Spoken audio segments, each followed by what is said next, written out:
Now we come to the first division here, suffering and the security of believers. And very frankly, a great many people, I don't think, can ever have the feeling of assurance. You see, security is a doctrine. I believed in it. But it took me a long time to come to a place of assurance of my salvation. And there are a great many people today who believe in the security of the believer, but they don't have the assurance of their salvation. Why? Because suffering and the security of the believers go together. And you know what it'll produce? Joy.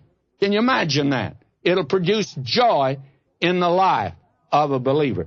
Now, I want to read this very first verse here, and it's just loaded with meaning. Will you listen to it?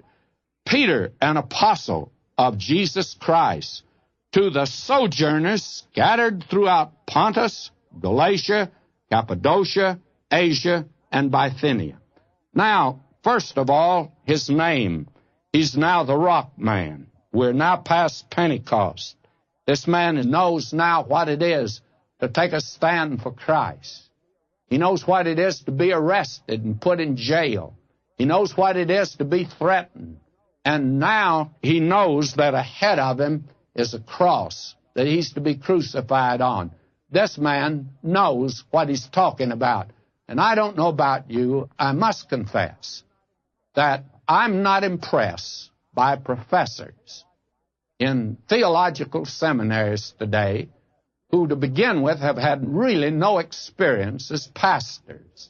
They don't really know the problems of the pastorate because they've never experienced them. They don't know what it is.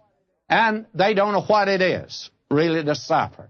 So when they get up and spin off some theory today, I always feel like, well, I want to turn back to the first epistle of Peter. And I want to read it again because I believe him and I don't believe the young professors. I'm sorry I'm that way, friends, but that's just the way that it is. Because I want to know something. I want a word from somebody that knows what they're talking about and has experienced it, and it's life and light to them, and therefore that it's brought to them a great blessing. I'm interested in that. Now, Peter, he's an apostle of Jesus Christ, and that's all he claims to be. He's just one of them. He heads the list, and I'll always put him number one. I love him, but I sure am not going to put him above the other apostles. Paul didn't. Paul says, I went to Jerusalem, and I talked to Peter, James, and John. They seemed to be something. They were the pillars of the church there. But he says, after all, I didn't go by them. I had been given the gospel of Jesus Christ directly. And by the way, he's another man that talked out of experience. He knew what he was talking about. Now, he's speaking to the sojourners scattered throughout, actually, the Roman Empire. Now, these people are Jews. They were called the diaspora.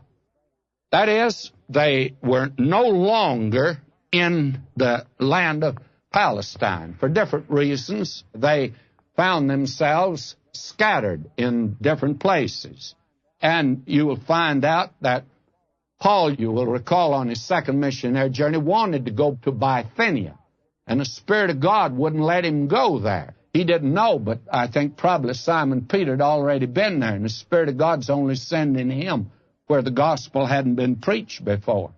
And these are places that if you'll get a good map of that day, you'll find that they're all in what we call Asia Minor, modern Turkey today, and they are different areas in that section. And he's writing to those people that he was the apostle to, Paul the apostle to the Gentiles, and Simon Peter the apostle to these that are of Israel, that are believers, for many had turned to Christ in that